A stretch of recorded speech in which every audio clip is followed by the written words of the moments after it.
આજથી રાજ્યમાં ફરી વધશે વરસાદનું જોર। આજે પંચમહાલ, દાહોદ અને છોટાઉદેપુરમાં ભારે વરસાદની આગાહી।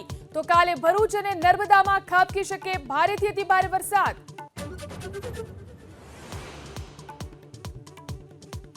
રાજ્યના 8 જિલ્લામાં છેલ્લા 8 દિવસમાં ખાબક્યો સિઝનનો 50%થી વધુ વરસાદ। તો 86 તાલુકામાં 40 ઇંચથી વધુ।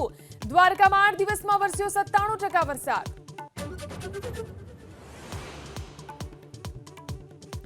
વડોદરામાં વિશ્વામિત્રીની જળસપાટીમાં ફરી વધારો। આજવા સરોવરના 62 દરવાજા ખોલી પ્રતાપપુરા સરોવરમાં છોડાયું પાણી। બંને સરોવરમાં 9120 ક્યુસેક પાણીની આવક। સરદાર સરોવર ડેમમાં ઉપરવાસમાંથી ઘટી પાણીની આવક। 5 દરવાજા કરાયા બંધ। તો નદીમાં છોડાઈ રહ્યું છે 90,000 ક્યુસેક પાણી।